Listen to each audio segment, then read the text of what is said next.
Welcome to Moving Iron with Casey Seymour and Greg Peterson, the podcast for anyone and everyone involved and interested in the business of ag equipment. If you want to understand what trends and market forces are impacting the price of your iron, you've come to the right place. Buckle up, it's time to move some iron. Hello and welcome to Moving Iron Podcast. This edition of the Moving Iron Podcast is brought to you by John Deere. I got Greg Machinery Pete Peterson on to talk about what's happened in the marketplace. Greg, how you doing today? I'm doing well, Casey. How you doing?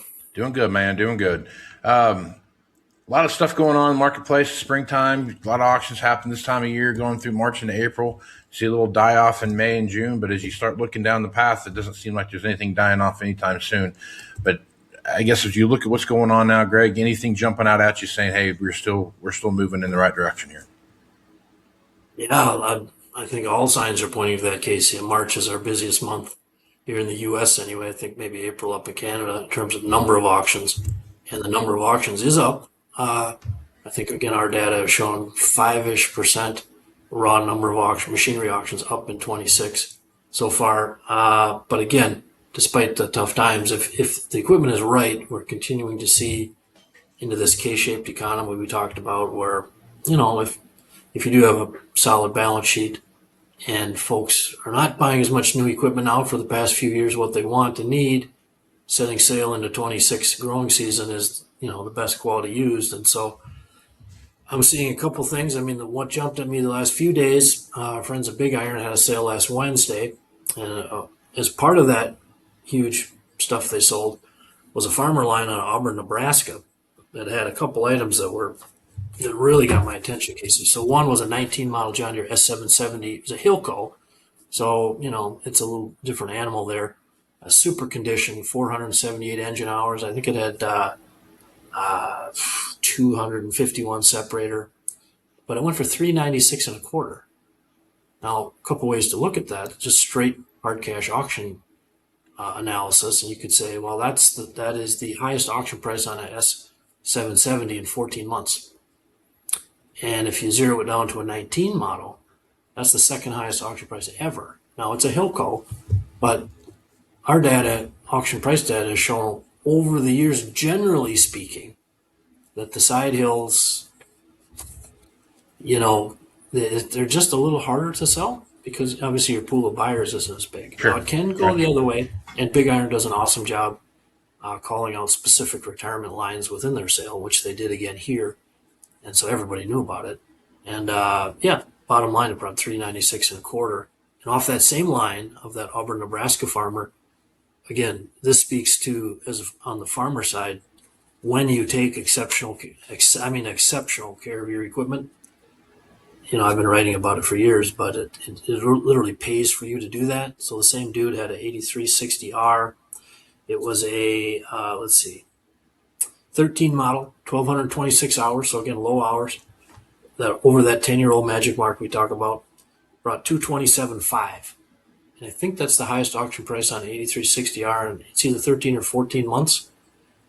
And also on that sale, if you drift back a little farther, again, pre-def Casey, the guy had a 03, a 9320 Deere, super nice, 1,837 hours, so 23 years old, under 2,000 hours, 1,000 PTO, that went for $212.5. And I've seen lots of 9320 sold over the years. That was the highest auction price by almost $20,000. 193 was the previous high. So it's so interesting. Times are tight, but premium condition used is bringing premium prices.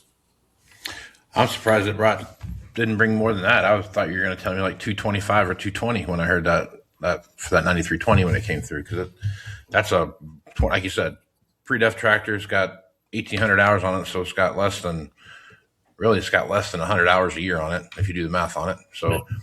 So you start looking at plus a PTO. I figured that would be something that would bring a lot more than that, but still, no doubt, that's a big number when you start looking at. Like I say, I've seen a zillion of them. A lot of lower hour ones over the years, and 193 was the high water mark.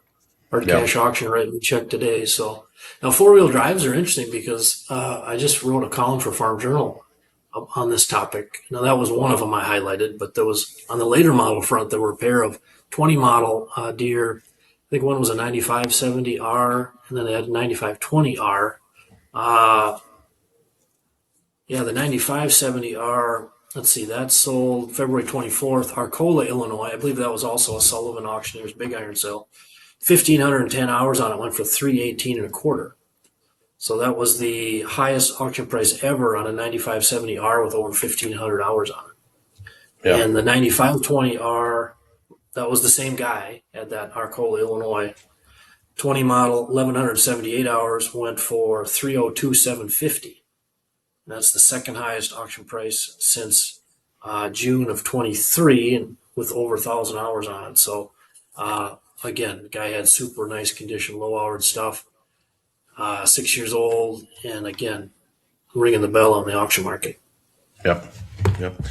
Yeah, a lot of crazy things happening out there right now.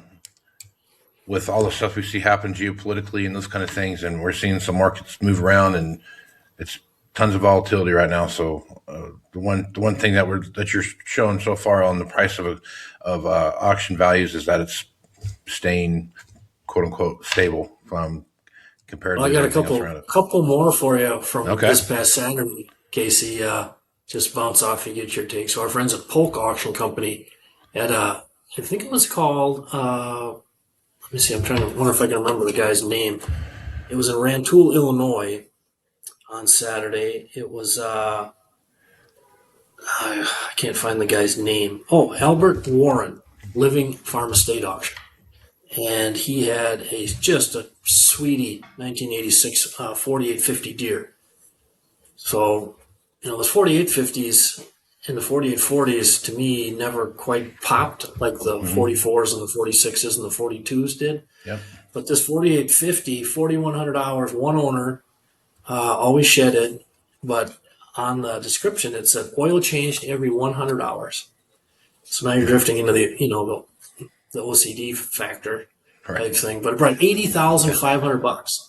Oh wow! Now I've compiled over 1,000 auction prices on John Deere 4850s, 36 and a half years. The previous high, Casey, was 65,000. So to see one here in a time again when it's tight, but and a lot of people say, well, that's ridiculous, right? 8,500. Hey, think what you want, doesn't matter. Right, $80,500. There were a bunch of people that wanted it, and that same day. Last Saturday, March 21st, let's zoom over to Cherokee, Iowa. My good friends at Iowa Auction Group had a really nice farm auction. And the lead tractor on the sale was, I think, a 91 model Deere 4755 mechanical front. 7,386 hours. That brought $64,000. And here again, I've compiled a bazillion auction prices on 4755s. If you use the little search tool in our website, machinerypete.com, you'll find that 64K is the highest auction price ever on 4755 with over 7,000 hours. Previous high was 60,000. So again, it moved well past that at 64. So again, I think people's focus right now is squarely in the used market, whether it's the pre-def stuff or, situationally like that S770, I suppose 7 years old. And 396 and a quarter is a big check, but again, what's a new one cost? Right, exactly. So before we started recording, we had some stuff that came up that we were talking through, and so I've had a lot of conversation with dealers over the last couple of weeks, just talking, how things go on, what's happening, blah blah blah, and working our way through that. And one of the things that kept coming up was that 5 to 10-year-old stuff that they have on their lot. Some people were completely out of it, and they were trying to figure out how to move other equipment into that. So, trading that 1 to 2 or 3 year old stuff into that 5 to 10-year-old stuff, so they could, find some people to buy that stuff or have that machine to buy there. And then I talked to other dealers who said, "Hey, we're not out yet, but we are selling through it pretty fast, and we're getting close to that point." This is a weird scenario as we kind of walk our way through this. This is really a different marketplace than what we've seen in the past, right? Downturns and those kind of things, we always see ebbs and flows with equipment and what kind of equipment is selling and what kind of equipment's not selling. That's not uncommon as you walk your way through this. What the big difference I think today is you start looking at pricing of used equipment versus that 1 to 2 year old stuff, how that falls into the pricing metrics, and then you start looking at how everything else rolls through that. I'm not 100% for sure that I can point to and say, hey, when 1 and 2 year old, when commodity prices come back around, that we're going to see a big run on used equipment or new equipment for that matter. I still feel like the pricing of equipment is at a point of which that it's going to be further down the list of things that get fixed. Now, all that being said, you start looking at things like choppers and combines and cotton pickers and those kind of things where there's a lot of wear parts that you have to maintain a lot of different things.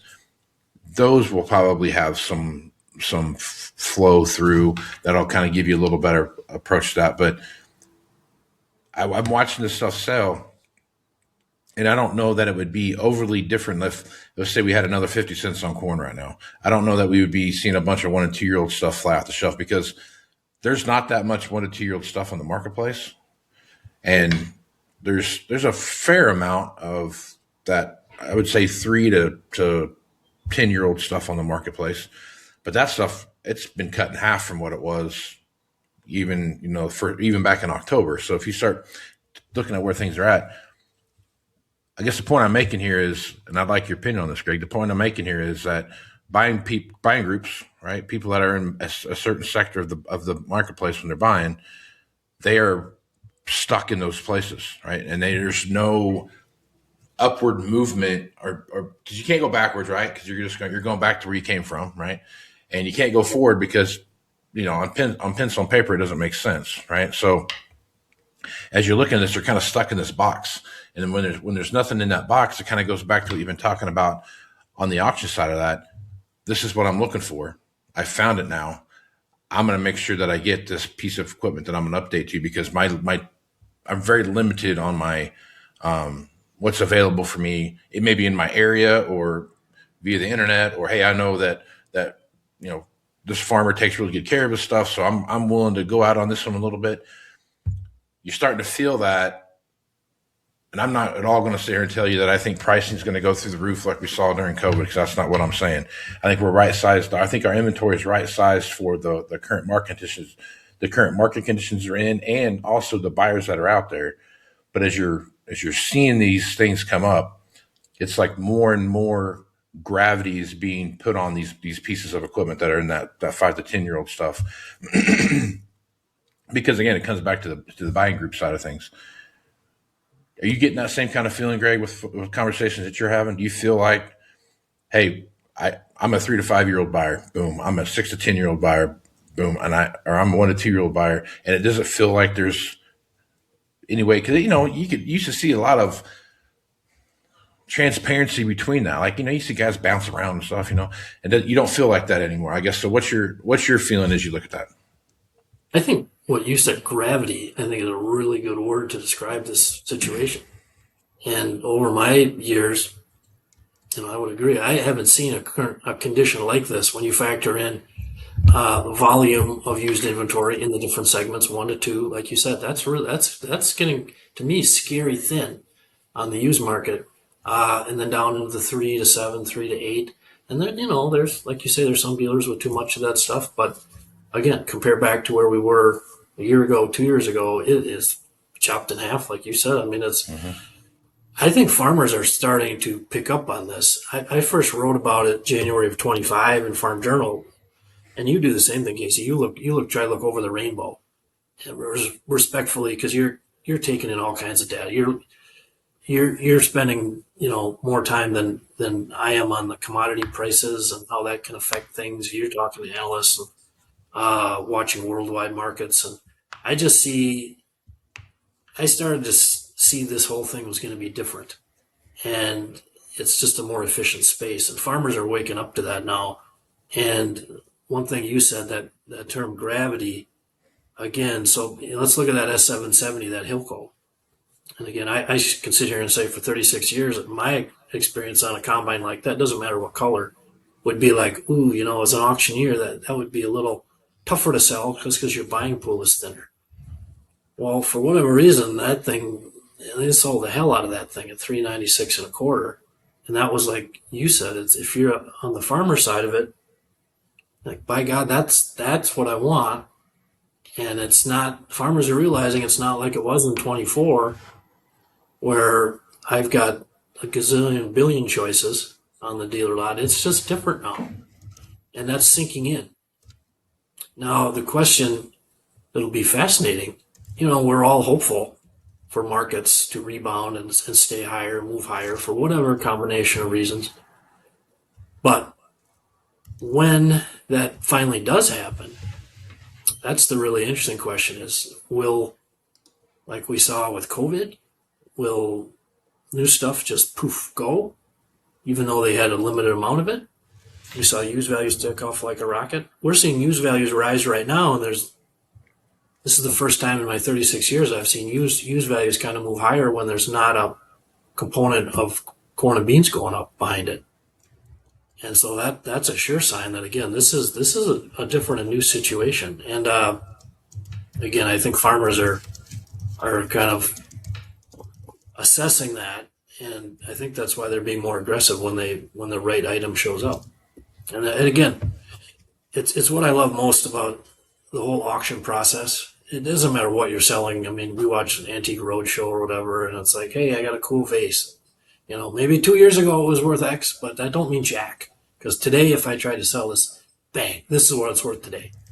And I think maybe in a way the market from the farmer side, they've been fortunate. There have been more auctions, this 5% bump in auctions, because farmers are focused on used, and that's interjected a lot of really good, a lot of older farmers, 75, 80 plus year old guys had really good stuff, low hours.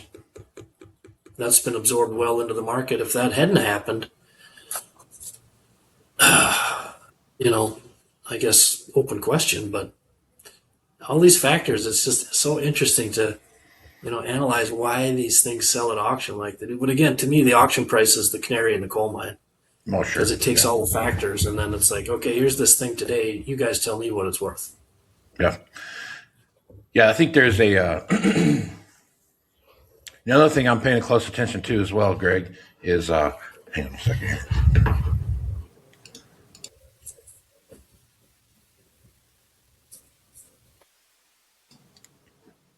Love this time of year.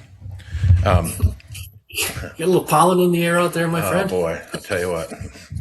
At night you can I know walk the around with Carolinas a have a lot flashlight. of pollen right now. Oh boy, there's just always something in the air. I hear dust or whatever it might be. One thing I've been paying close attention to, and I don't think it's an immediate factor that's going to play into where used equipment's headed, but I think it's a factor that we'll need to pay attention to over the next 24 months, and that is the number of producers that are coming out of the marketplace. Right? You start looking at whether it's retirement or they just went out of business or whatever it might be. There, a lot of the stuff that we're reporting on here when you talk about auction stuff is a retirement sale, and there's a lot of young retirement sales right now, and that's pointing towards a lot of different things. What worries me about that is the number of those people that are coming out of the marketplace. If you look at what they're selling, 3 or 4 years ago, that was 1 to 2 year old stuff. If you look at where they're at and what they've bought so far, or what they would be buying, some of that stuff kind of points to how that's going to affect the 1 to 2 year old marketplace. And like I said, right now what you're seeing, it's not. I don't want to say it's all dried up on the 1 to 2 year old side, but it's not. This by no means is it coming off the shelf fast. New equipment sales are going to continue to mimic what we've seen over the last order writing period. There's not just the number of people that can do that are going to keep getting smaller and smaller and smaller, which then forces maybe some of those new buyers into maybe that 1 to 2 year old stuff. But as you start looking at the number of people that are coming out of the marketplace that aren't coming back into the marketplace, that to me starts pointing towards some signals of what does the used equipment space look like in 24 to 36 months? And I don't feel like there's going to be as many buyers in there as there are today, that we see coming to the market today for myriad of reasons. One, either they're just functioning, not, farming anymore, or they're making their equipment last longer and doing and stretching out trade cycles, or they are, this is, there's a lot of that. This is the last whatever I'm going to buy before I retire. And I think there's a big chunk of that. So I have some concern looking out 24 to 36 months right now of what the marketplace looks like with buyers. And I think that we're probably setting the stage for what used equipment overall inventory looks like, and to be actually in a good spot comparatively to what it's been over the course of, my 20 years doing this. So, I mean, as you look at that, when you look at your crystal ball, what do you think about that? Yeah, that's a really good topic to bring up, Casey, because for years, I compile different types of data, just like you do. So for me, it's auction price. Okay, here's this combine, it brought X, how many hours, whatever. But, my dad taught me to keep my head on a swivel. So I'm like, who's buying this thing and who's selling it? And frankly, it's been shocking over the last 10 plus years. I travel the country to these nice farm auctions. And I mean, the average age of the buyer is way older than me. I'm 60. And you stand there at an auction and, there's a 79-year-old guy, which God bless him. Optimism. I mean, that's American farmers, and it's in their blood. They're fourth, fifth, sixth generation. They're pushing. But I'm sitting there going, that 79-year-old dude just wrote a check for $450,000. That's interesting. It's just interesting. And now, like we talked before, the number of auctions is up. And a big part of that is the guys at the top of the chain who maybe would just keep farming because they love it to their core, but they're tired of the equity drain. There's the financial piece of your life and your kids and what you can pass along and all that stuff. So it's like, well, I'm going to have my sale. So of this 5% jump in the raw number of machinery auctions, again, yes, that's a data point. We're up 5%, but let's analyze who these people are. And we talked a couple of weeks ago about Eric Reed, a younger farmer retiring, quote, he's retiring, he's getting out of production farming. And it's like, well, Eric, why are you getting out? And he flat told me, he said, Pete, math is math. I got young kids, I go and put them to college, and this just ain't working. So that I am totally with you. I'm very concerned.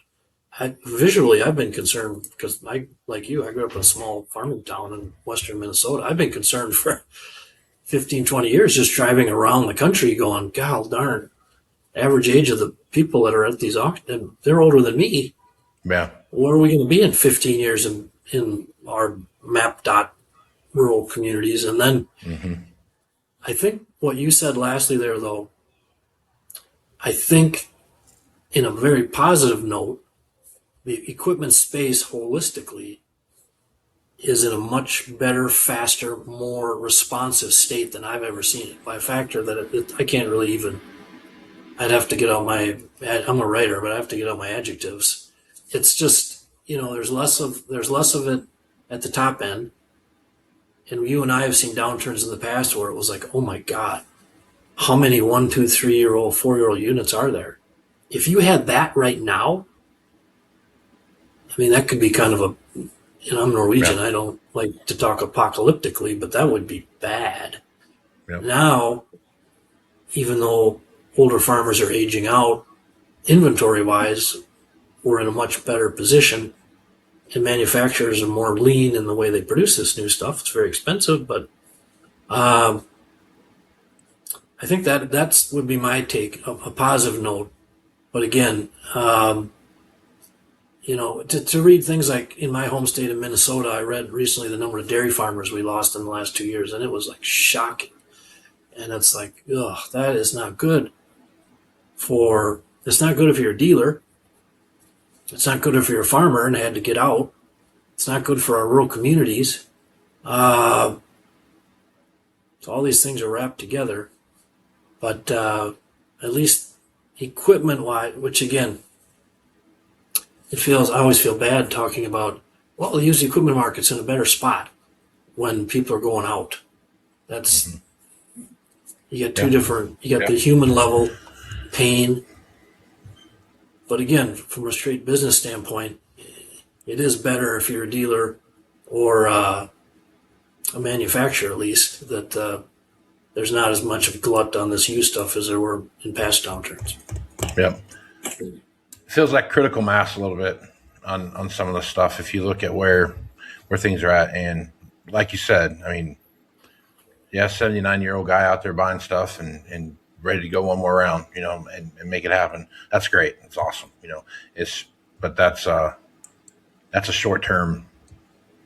I mean, eventually there comes a day where you just can't do it anymore, right? I mean, no matter how bad you want to do it, even if you have the financial means to do it, there comes a day where you just can't do it anymore. And those are the kind of things that you pay close attention to. And I just look at this and I think some of the stuff that scares me a little bit about used equipment as you look out 24 months is who are the buyers and where they at, and at any level, right? And I'm not just talking about just the expenses. I'm talking all the way across the board, because you're going to lose people at every section along the way.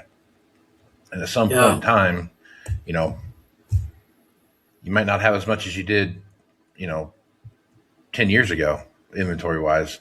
But if you have one piece of equipment and no buyers, you have one too many. You know what I mean? So it's just that situation is starting to present itself as you start looking at. Now, granted, there are people in the marketplace still buying, so it doesn't feel like that, right? But as you project that out a little bit, you start thinking about what's that look like, and I think it's a bigger issue coming than I think people are wanting to believe. One interesting thing, and maybe Moving Iron listeners can chime in with their thoughts on this. But you and I both look to, as I think most analysts do, you look to past performance and data flows up and down with different, try to adjust the different factors. So, there's been from the media standpoint more talk about a crisis in farm country. And then people will fall and say, no, it's not. It's nothing like the 80s. And other people say it's actually worse in some ways. And you can definitely have your opinions. But no, I started compiling auction data in 1989. I was 23 years old. So as a kid, my dad was a dealer. I by proxy sort of watched how Dad with his two stores in rural America survived through the 80s. And then, of course, my classmates, I had 144 in our class in Benson, Minnesota, 1984. Now the class sizes are like 55, 70 there. God bless them. But, there were a lot of farm families. So these inflection points that you've identified, which feels like we're coming up on now, we've been through them before. So one thing I remember about the 80s was, of course, the high interest and stuff, but at an anecdotal level, I remember farm families telling their kids, people had more kids back then. You go down our street, we had 8, 10, 6, 5, we had 4. I mean, 4 was not many, but farm families were actively telling their kids, don't come back to farm. It's not a rose garden. I'm advising you to go do something else, which was the brutal honesty of that as a parent, to tell your kid that for their best interest. Yep. I mean, that always stuck with me. And I'm starting now just to get a little bit of a hint of that here. The past 2 years, farmers telling, young people, they have it in their blood. They want to farm. But it's like, math is math. And we came out of that in the 80s, and these inflection points do create opportunities. I guess one thing, and we've talked about it a little bit before, Casey, but how do we get more young people, give them a foothold? And it's so tough now with the dollars involved, not just machinery, but land and access to land and all the input costs. And our friend Damian Mason, who we know well, and Damian stirred the pot here a couple weeks ago with a great commentary, right or wrong, about, farmers continuing to farm as a lifestyle into their 70s, 80s, and God bless them. So I don't know how this all will play out, and we'll come through it. The ground will get farmed, but inflection points, generally speaking, are not easy. But on the positive side, if you got your powder dry financially, that is when you make your, I don't want to say your empire, but farmers know this. You go back and say, do you wish you'd bought that extra piece of ground in 1990 for X? And they're like, oh my gosh, I should have bought it. If you're able to, you be aggressive when others are pulling back. 1 + 1 = 3. That's a winning formula on an individual level. Yeah, you might not build your empire, but you sure can shore it up. You know what I mean? And that's the point there. Well, good stuff, Greg. There's so much stuff here to pay attention to, and auction values are the one thing, in my opinion, that tell the true state of the economy that we're in. And if you see where things are at and see how things and understand those inflection points like you talked about and how things come together based around the variation between advertised price and auction price, once you understand and you can see how those things move along, you see a bigger, in my opinion, picture of what things are looking like. And to your point, the roadmap to what should I be doing right now with what I can do. I can only do as much as the resources I have. So what do I need to be doing with those resources? And I think that points to that. So yeah, for sure. Yeah, it's no, you're right. And no, good conversations to have, Casey. Thanks for presenting these every week for the whole space, for dealers, for farmers. It's good stuff to talk about. And whether you're a dealer or a farmer, again, you come at it the same way I do. We compile this data and information and put it out to try and help people make the best decisions you can before you buy or sell or trade, so that you keep more of that hard-earned money in your pocket. Yeah, for sure. Well, Greg, appreciate you being on the podcast. Folks want to reach out to you and get you to come to an auction or a speaking event or whatever that is. What's the easiest way to do that? Yeah, just hit our website, machinerypete.com. Down on the bottom, there's a little contact button. Shoot us a note. And I have my luggage packed. I'm raring to go. So appreciate all the invites out there. It's great fun hopping around the country. Right on. Well, Greg, appreciate you being on. We'll catch you again next week. Sounds great, Casey. Have a good week. All right. Thanks, Greg. Stay tuned for more Moving Iron podcast after these messages. Well, there they are, mocking you. See you next year, loser. That weedy area that's got you thinking, man, I hate that spot. Wish I'd sprayed better. Get the last laugh with a sprayer upgrade from John Deere. Precision upgrades that can increase your sprayer's performance, like ExactApply, advanced nozzles to give you more control at more speeds. It's just one of the many precision upgrades you'll find at johndeere.com. Now, let's see who's laughing. All right, welcome back to Moving Iron Podcast. We got Jake Bryce here from Machinery Scope. Jake, how you doing today? Hey, I'm good. How are you doing? Doing pretty good, man. Doing pretty good. We got some new news coming out of you guys here over the last couple of days. You added UTVs and turf equipment to your lineup of stuff that you cover. No rest for the weary. That's right. That's right. Yeah, we got to keep going. Yeah. Yep. So you're right. We recently launched the programs for UTV and turf equipment. Collaborated with some dealers on that.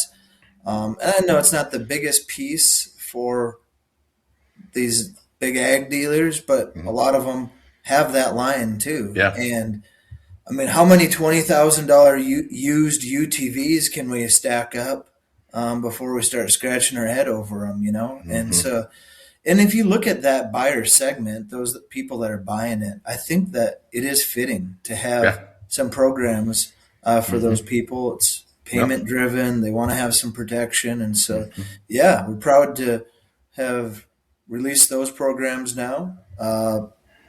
Do those up to 8 years old. So okay. I think I was looking on UTVs. There's something like 4,000 approximately Sounds in the about right. marketplace. So they're averaging $20,000 a piece. You could buy a used truck or a UTV. You can buy the used truck with some warranty, so why not offer it on the UTV? Yeah, you can get a couple of used trucks or a UTV. It feels like some of the stuff you look at. These things they've gotten so expensive now that where the idea of protecting your investment is getting to be a little more front of mind than it has been in the past. Well, and you look at the buyer profile Yeah. on these used units; it's worthwhile. And then on the turf side, we're pushing these programs, these fleet programs on these commercial mowers and other people. What are we doing then when we have those units back in our inventory with, 1,000 hours on them?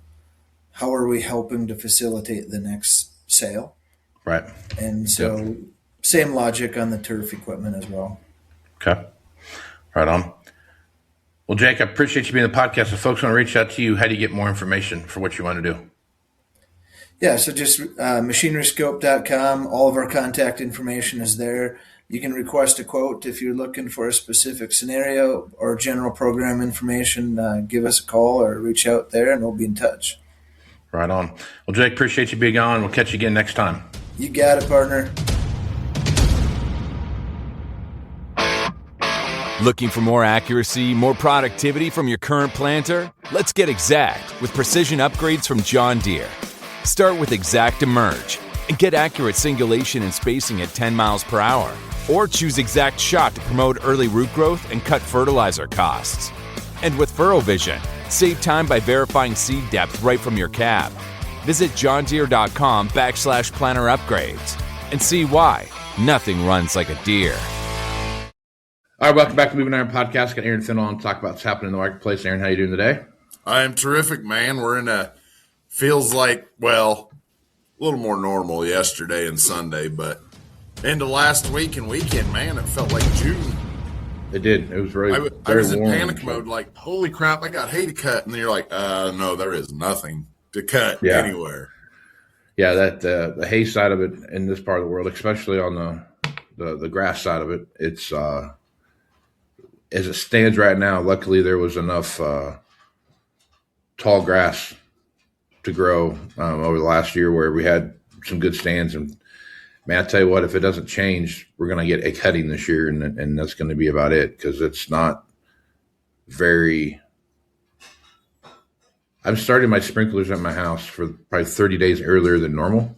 Oh, wow. For this time of the year. And I had to dig a few holes holes is pretty relative, right? You're digging down 18 inches at the most to fix a couple of sprinkler heads. And the soil composition didn't change from where I started to where I ended. From powder to powder.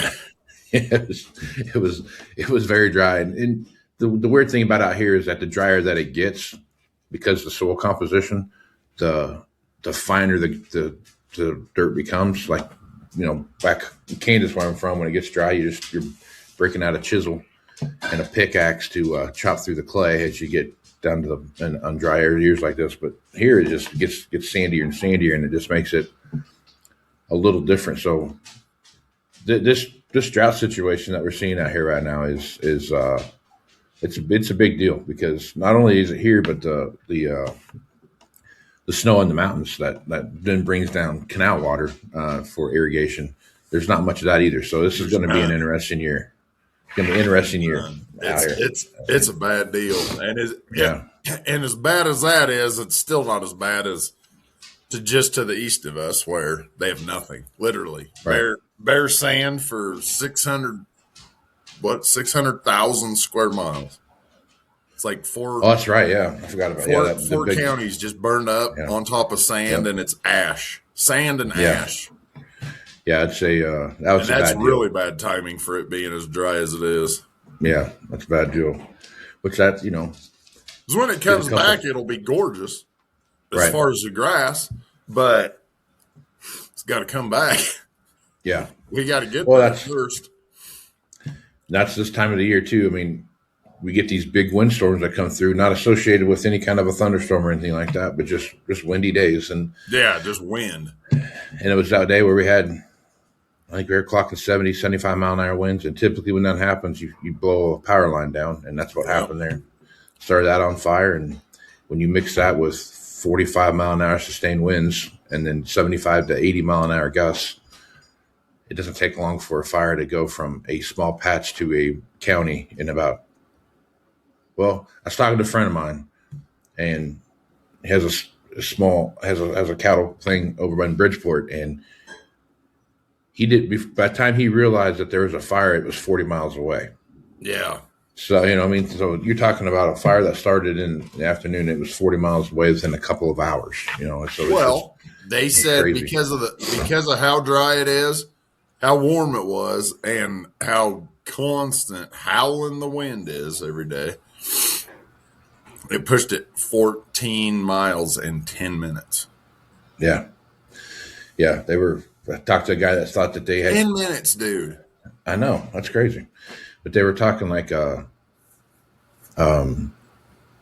can't remember who it was I talked to, but anyway, they said they calculated that at one point that fire was moving 60 miles an hour across the thing. So that's crazy amount of stuff and forces like that. And then, prayers and thoughts go out to all the people that lost homes during that thing. And luckily there weren't, from what I understand, there wasn't an incredible amount of wildlife or livestock that was impacted on this particular thing, as much as what the reports are. I've heard that those reports weren't necessarily as dialed in as what they thought, but right. Nonetheless, there's a lot of worries out there right now, and a lot of families that have been impacted by this. So thoughts and prayers go out to all those folks that were part of that fire. So we'll keep those guys in our prayers as we move things forward. So speaking of grass, let's talk about hay, and we look at where things are at right now. So this time of the year, people are gearing up for first cutting, especially out here where we're at. Into May-ish timeframe is usually when you start seeing first cutting come through. And we're getting close to that time frame. We're going through April right now.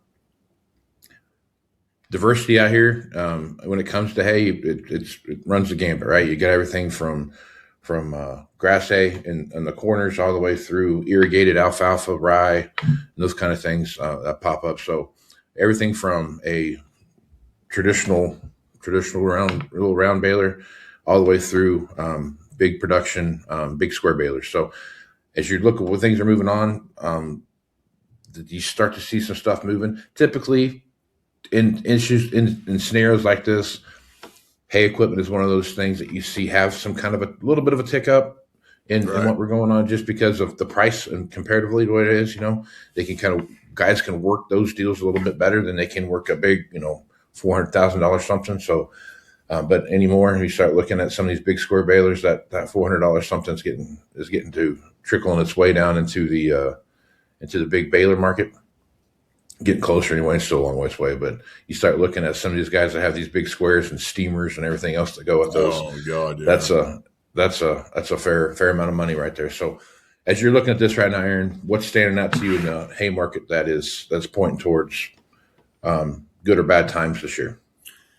We've been on a trend here, and I think it's mostly just driven by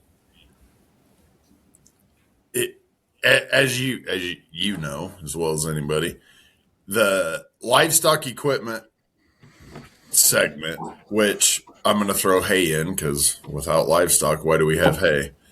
Right.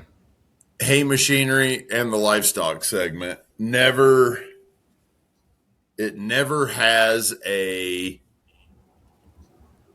what on earth are we going to do with this? It never has the problems that our dear friend combine harvesters have, or choppers, or the recent tractor issues. And that's mostly because it's a national thing. It's not regional. So everybody everywhere's got hay to some level, for the most part. A little less of it in the middle of the country.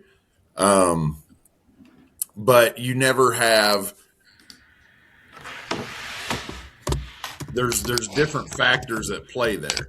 A strong alfalfa market can pull the hay machinery up, even if you're not in an alfalfa region, just for the sake of the guys that have alfalfa are buying whatever, wherever to make it all work. And there we go.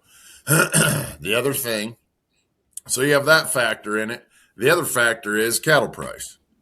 So if those are both down, which they have been before, that is the only time you're like, ugh, we got to dump some balers or we got to move some swathers or something like that. Typically, it's just kind of a steady, a slow, and conversely, it's never a runaway. It's never a Right.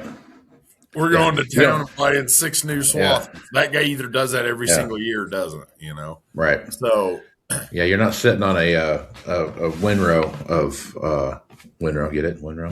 A windrow of balers and windrowers sitting in one spot, like blocking the north wind. Right. You don't get that. Right. Yeah. So the beauty of it is you never have train wrecks, but you never have those grand slam swings either. So your difference depending on your market, I mean, you could be a couple machines either way for a hot market or a stale market. That's just kind of the nature of the beast. Yep. The beauty of it is, well, and then you have, I mean, within hay, you have different segments. Like I said, a good alfalfa market can bring all the hay machinery up, which doesn't mean anything to the rancher trying to put up his own grass hay every year. But at the same time, it does have an impact on it because downstream, his machines went up, his machines changed, and on we go. So it's the hay market is its own special, or I should say hay machinery is its own special little thing. And like you said, we've come into a world now where for the longest time, round balers were a slow and steady climber, right? Right. Yep. You go 67, 68, 69 M and here we go. Right. But now, just like everything else, they jumped, and it becomes a discussion about, well, you're hearing this now. So many of those guys, we used to trade at 10,000 bales. We used to trade at 15. We used to trade for $4 a bale or whatever it is. And now that's like blown out of the water because the baler that used to be 50 is now 80. Right. And that happened real quick. So that's a whole different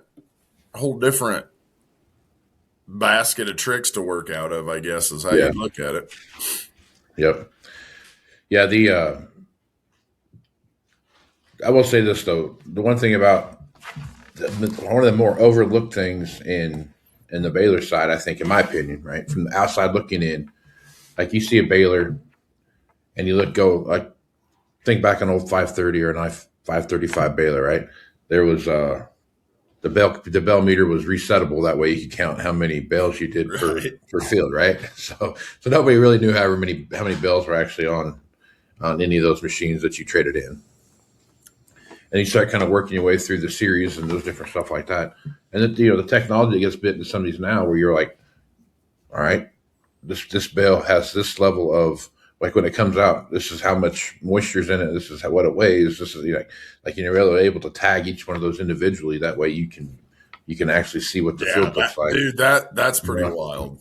And really tag those individually. And then also too, when you start looking at the technology with the baling process that we have and how much tighter you can control you've always been able to do that way, quarter turn here, quarter turn there, and it can control the tightness of each bale. But all that stuff that you can do now it's very impressive how far just taking a bunch of grass and making it into a ball, how much they've made that, how much they've simplified that process through what balers can do now.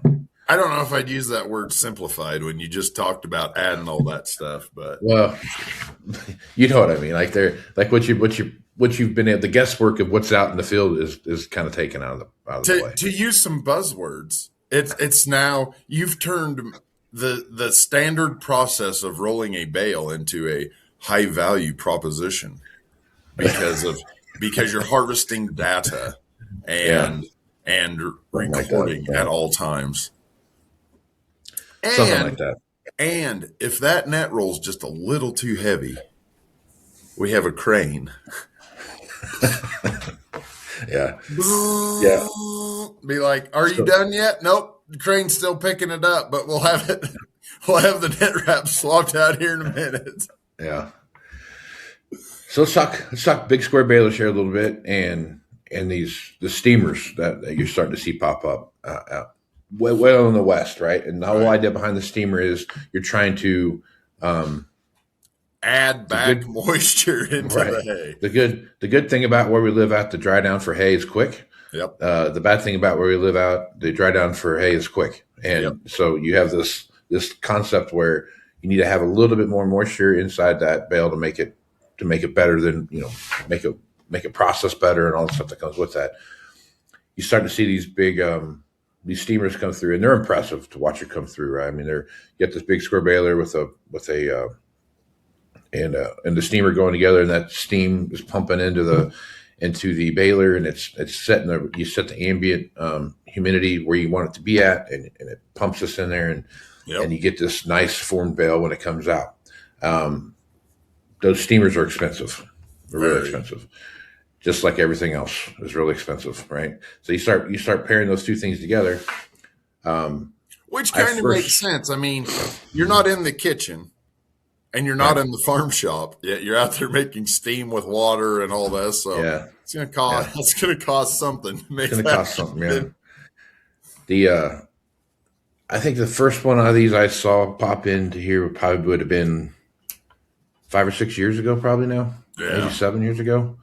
Over on the kind of in the Wyoming side of our territory. Yeah, we've got several of them around now. And I saw when I first saw them, it was in Arizona. It was where I first saw them, and it was big out there. But so they're kind of working their way this way.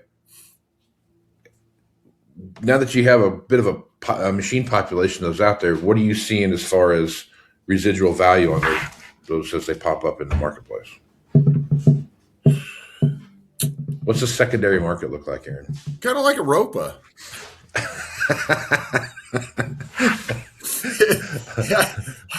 That's a self-propelled sugar beet harvester for those that don't know. The 3 people that want to use Ropa. There you go. Yeah. It's I don't mean to throw shade at all because we are a dealer. They're an awesome product, but they are 2 things that affect it in the used market. It is very expensive and it's very specialized. Yeah. You don't use it in grass hay. You don't use it baling up millet and Sudan and any of that. It's for high value alfalfa. And that's really what it's for. So there again, when we started, we were talking about, the different angles, different roads in hayland. Mm-hmm. This is straight up commercial alfalfa guy making dairy hay, making whatever horse hay probably somewhere. So they're such a specialized deal. Also, the other thing about it, as we know, there's a lot of the country where you never in a million years would dream of owning such a thing. We need to make more humidity in the summer. Right. So you start off with it's not a nationwide product. Your Rocky Mountain and Intermountain West is where you're going to use that rig. So the beauty of that is that's where most of the commercial alfalfa is in the country. So it is where it belongs and where it needs to be. But outside of that area, you're not doing much with it, and it is expensive. Now, it's an absolute savior of a high-value hay crop. So and there's nothing else like it that's out there. So there are some other companies that make steamers, But compared to the Stolly West, which is, I assume, what you're talking about. That's what I've been talking about. Right. Yeah. The big pull type in between tandem axle steamer machine. Yeah. Versus there's some other low budget ones that kind of do it like through a rake and that kind of thing, or it looks like a tedder that kind of goes on the front that you pull in between, that are far less effective than the Stolly. So, I mean, it's back to the point of that secondary market. We've traded for a handful, and we have none on the lot. So, must have done it right then. Yeah, they're the beauty of them also is because of the price, because of what they go into. You're never gonna. I mean, maybe Stoats would in Utah, but in Arizona, but like for us, we're never gonna have a run on 5 of them or 10. Right. Yeah. 3 to 5 might be the year sales, and even if it's 10, they're new enough that so many of them are still the guy's first. Right. Yep. So the secondary market, to be quite honest, it's scary just because of the price level and specialization of what you're dealing with. But as far as a product goes and something that absolutely does its job when you need it to, that they're hard to beat, man. Yep. So one of the things I think I liked from if you're a big volume hay producer, and you're working in, alfalfa hay and those kind of things, the conversation I used to have a lot with folks was, when do you look at a triple mount mower versus a saw? And what's that look like? And to me, I always thought that the triple mount mower was a good place to be at if you were multiple, like out here, like if you had 5 or 6 circles to look at, the speed of which you get those 5 or 6 circles with a triple mount versus a windrower was significant. I mean, it was twice as fast. I mean, like you were going to get stuff done quickly.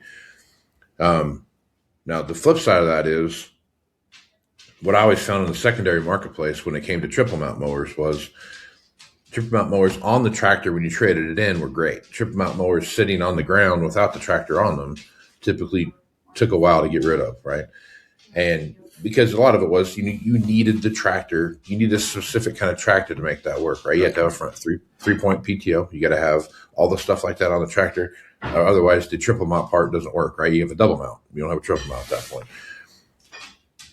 So when that tractor came in with the triple mount mowers on it, it seemed like it sold. I mean, that was one of those things I could point to and say, this, as long as it's priced right, it sold pretty fast. You saw a lot of stuff move into dairy country, right? Up in Iowa and Wisconsin, Minnesota, over in that area. So as you're watching those things take place, the conversation I always had with folks was, how long are you going to keep this?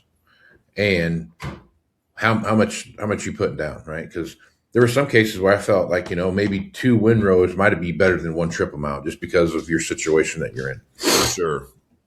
If you're in that situation right now and you're talking to a guy, how are you going through that delineation of this is what's best for your operation? Okay. Let's dig into triple mounts real quick. 10 years ago, when they really started showing on the scene hot and heavy, everybody on earth that you talk to, man, that's a silver bullet. That's it.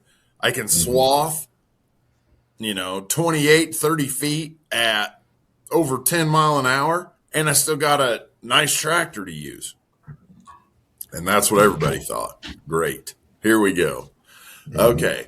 So the first, at least in my experience within the used market, the first adopters of that were the farmer cattlemen. Okay. We've got cows. We put up our own hay, but we also farm a chunk. That guy got one, whether he's a dairy, feedlot, cow, calf, whatever. we got cattle, we do hay, and we farm a chunk. Those guys were the ones that, hey, this is Silver Bullet. This is going to be great. They get it. They cut hay with it. Hey, this is awesome. And then they realize, well, from May 1st to September 15th, we don't ever take that mower off. Right. Because that's not a 10-minute job. Right. Yeah. It's not a quick patch. Yeah. Right. I mean, it is. It's hook up and here we go. But dialing it in is a process. Okay. Yep. So you gotta. It's kind of what everybody I've ever sold one to has told me in retrospect. It becomes a dedicated unit. It really does. Yep. I mean, Yep. It's a John Deere tractor that you get home. And it's a full complete tractor, but you essentially treat the unit like it's a Krone Big M. Right. You know, Right. Yeah. That's how it sits on everybody's yard. Yep. I have seen guys that had a triple mower for that reason go back to windrowers for the sake of, get this, we bought the tractor to run the mowers, and we're going to free up a tractor. Yeah. Because that tractor wasn't there before the mowers, but they see it sitting there every day, not being able to use it, and we're not even using a tractor. This doesn't make sense. Okay, back to windrowers, and then recently seen guys go the other way, just show up to the triple mower party. What I would tell guys with triple mowers, or looking into, not guys with them, but guys looking at them, do whatever amount of research you've done, triple it. Get it? Because I very rarely does that thing get to your yard and not just become the dedicated mowing unit. The guys who have had the most, I don't want to say success because that's not the right word, but the guys who have found that thing falls in the bucket it needs to fall in and it's the perfect fit and all that is your commercial big square commercial alfalfa, circles of commercial alfalfa. That guy, that's basically the best home for it. Sold a bunch to dairies and feedlots for that purpose. Hey, we got an extra tractor. And typically the triple mowing tractors of the world have big wide singles on them, 710 singles on the rear. And that gives them that tractor. Hey, that thing set up that way. We can use that to do this job and this job and this job, yet the mower never comes unhooked. And there we go. So Yep. they exist because they're cool. They exist because they do have a point and a place, but they, as we've been in the market in America here for a solid, strong 10 years, realizing they've been over before that, but a good 10 years in the national market now, I think they've kind of, the circle has come all the way around where they're pocketed where they need to be and where they're going to have success. And that's kind of where we're at. Okay. All right, man. Good place to stop. If folks want to reach out to you, get some High Plains wholesales, good deal. What's the best place to do that? Well, folks, you can catch High Plains Wholesale on TikTok and Facebook. I usually share the same videos, couple static specials here and there on my X account. You can follow me there at my name, Aaron Fintel, or Facebook, also by my name, or call me or text me, 308-760-1193. Text usually works better. Right on. I'm Casey Seymour. You can find me on Facebook, X, Instagram, LinkedIn, TikTok, and wherever else they have this thing at. Either at Moving Iron Podcast or Moving Iron LLC. You can go to the Ag Web and see go to the podcast channel. You can listen to the audio version of this, or you can go over to YouTube and check out the video version of this podcast there. You can see everything there. I want to thank Aaron Fennell, Greg Machiner, Pete Peterson, for being on this edition of the Moving Iron Podcast. So with that, I am Casey Seymour. Let's go move some iron, folks. Out. Thanks for joining us. We'll see you again next week. And remember, Moving Iron is available on Farm Journal's YouTube channel and anywhere podcasts are found. So until next time, let's move some iron.